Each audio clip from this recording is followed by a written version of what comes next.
ही पहिली परिस्थिती सांगितली की ज्यावेळेस क्लास सेंटरची परिस्थिती होती याच्यावरती आपण चर्चा केलेली आहे, बरोबर ना? की आपल्याला भाडं भरणं असेल किंवा काही खर्च असेल हे चेंज होणं गरजेचं आहे. शिक्षण स्थिर आहे, ते चालत राहणार आहे, पण सिस्टम बदलणार आहे, बरोबर ना? विद्यार्थी शिकणार आहे पण सिस्टम बदलणार आहे आणि हे सिस्टम बदलणं हे आता गरज आहे, हे आजचं वास्तव आहे. याच्याशिवाय आपण आता पुढे जाऊ शकत नाही. आज स्कूलमध्ये जर कोणी स्कूलमध्ये काम करत असाल तर तुम्ही पाहिलं असेल की TC सुद्धा द्यायचा म्हटलं तर ऑनलाईन जनरेट होतोय, बरोबर ना? आता ऑफलाईन उरलं नाही, ऑनलाईन रेकॉर्ड व्हायला लागले. मग आता आपण किती दिवस मागे राहू? आज तुम्ही विचार करा मला, सर तुमचं सेंटर किती दिवसापासून आहे?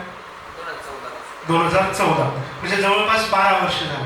12 वर्षाचं तुमच्याकडे प्रॉफिट आणि लॉस रेशो कसा आहे? कोणी सांगेल? चर्चा. 12 वर्ष पाठीमागचा जर विचार केला, आपण लॉस मध्ये आहोत का प्रॉफिट मध्ये आहोत? विचार केला का कधी? कारण मी CA क्षेत्राशी निगडीत असल्यामुळं मला प्रत्येक गोष्ट नफा आणि तोट्यावरती समजते, बरोबर ना? कॉम्प्युटर सेंटरवाल्याची गंमत अशीच झाली, फक्त बिल बुकावरती नावं टाकून ठेवले, सर्टिफिकेट हजारो सर्टिफिकेट तिथे पडले, ते न्यायला सुद्धा विद्यार्थी आहे, बरोबर? माझ्याकडे माझे कपाट भरले की ज्या ठिकाणी कितीतरी सर्टिफिकेट आहे, विद्यार्थ्यांनी पैसे दिलेच नाही, न्यायला पण येत नाही. मग आता विद्यार्थ्यांना आपण शिकवतोय, त्याच्या फीज भरतोय, मग हे करत असताना आपण कधी याचा विचार केला नाही. पण ही विचार करण्याची वेळ आहे, हे आपल्याला थोडंसं करावं लागणार आहे. आजचा जो काही स्टुडंट आहे, आजचा जो काही विद्यार्थी आहे, हा टोटली स्किल ओरिएंटेड आहे, बरोबर ना? त्याला स्किल पाहिजे, त्याला नॉलेज पाहिजे, आणि नॉलेज घेण्याच्या ज्या काही पद्धती आहेत हे अनेक आहेत. आज ChatGPT वरती एक टॉपिक टाकला की सगळ्या गोष्टी आपल्या समोर येतात, बरोबर ना? हा, चुकीचं किती बरोबर किती ही गोष्ट पुढची आहे, त्याच्यामध्ये दोन्ही पण आहे. एक आन्सर, एक प्रश्न जर तुम्ही रिपीट विचारला तर ते कितीतरी वेळ चुकीची उत्तर आपल्या समोर देतात. पण ते समजणं सुद्धा आपली गोष्ट आहे, ते आपण समजलं पाहिजे. तर या ठिकाणी स्किल ओरिएंटेड स्टुडंट, त्याला वेळ खूप कमी द्यायचा, कारण मुलगा मोबाईलमध्ये एंगेज झालाय, त्याला रील पाहायला सवय लागली. म्हणजे रीलमध्ये तुम्ही पहा, तुमचे काही विद्यार्थी असतील, मुलं असतील, तर आत्ता एक सर्वे झाला, WHO पण अहवाल आहे की जो मुलगा वय वर्ष 18च्या आतमध्ये जर स्क्रीनवरती छोट्या छोट्या रील पाहत असेल तर त्याचा ब्रेन नॉलेज घेण्याच्या ऐवजी, म्हणजे घेणं पूर्णपणे तो बंद करतो, त्याला नॉलेज घेता येत नाही, संकुचित पावतो तो ब्रेन. फक्त 30 सेकंदाच्या काय करतो तो?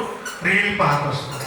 त्याचे परिणाम आपल्यावरती सुद्धा होतात. आपण सुद्धा बघा, क्लास खाली भेटला की आपलं चालूच राहतं, बरोबर ना? हे कुठंतरी बंद झालं पाहिजे, कारण ब्रेन त्याला ऍक्सेप्ट करत नाही. मोबाईलवरती त्याचं सगळं एज्युकेशन आहे आणि ऑनलाईन प्लॅटफॉर्म मार्केटमध्ये आहे, त्याच्या फीज खूप मोठ्या आहेत. पण जरी मोठ्या असल्या तरी सुद्धा तुमच्याच गावामध्ये, तुमच्याच खेड्यामध्ये विद्यार्थी तिथे कनेक्टेड आहे.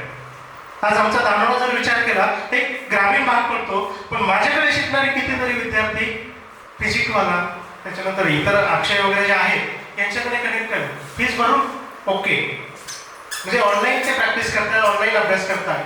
आणि या ठिकाणी आता आपल्याला बदलायचं आहे, आपल्याला आपलं उत्पन्न वाढवायचं आहे. मग हे उत्पन्न वाढवत असताना थोडासा वेगळ्या विचाराने आपल्याला पुढे जायचं आहे. विद्यार्थी आपल्याला टिकवायचे, खर्च कमी करायचा आणि उत्पन्न वाढवायचं, बरोबर? आजपर्यंत गंमत झाली, मार्केटिंगमध्ये हजारो रुपये खर्च आहे आणि दरवर्षी खर्च वाढत चालतो. आहेत ऍक्सेप्ट तुम्ही? ज्यावेळेस आपण मार्केटिंग करतोय तर मार्केटिंग करताना खर्च वाढतोय का कमी होतोय?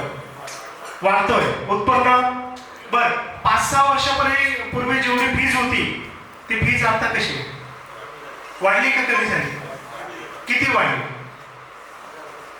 मी आता आज काही सेंटर पाहिले की त्यांनी मला सांगितलं, सर आमची फीज 5 वर्षापूर्वी 4,000 होती, आम्ही 3.5 घेतो. मग बर, इतर कोर्सेस वाले गंमत बघा, टार्गेट दिलंय त्यांना, टार्गेट एवढे जर स्टुडंट टाकले तरच चालतंय. आता सरांनी, मी त्यांचं उदाहरण पाहिलं, त्यांनी चार्ट पण मला खूप मस्त पाठवलं. सर MTCL मध्ये 20 वर्ष त्यांनी काम केलं, नाव घ्यायचं नाही पण चला, 20 वर्ष त्यांनी त्या ठिकाणी काम केलंय. 20 वर्षाचं एक्सपिरियन्स तुम्हाला जे भेटलेलं आहे, एक चांगला इन्स्टिट्यूट म्हणून. पण सरांनी मला 100 विद्यार्थ्यांचा जो काही रिझल्ट आहे तो पाठवला, माझ्याकडे आहे मोबाईलमध्ये. अक्षरशः सर 100 विद्यार्थ्यांना ट्रेनिंग दिल्याच्या नंतर हातामध्ये किती? 33,000. 33,000 रुपये शिल्लक राहतात होईल ना. आणि यांना कालावधी किती 3 महिने. मग कुठे आपण कामाला गेलो तर 500 रुपये भेटतात, पण तिथे कमीत कमी 15,000 रुपये महिना भेटेल ना.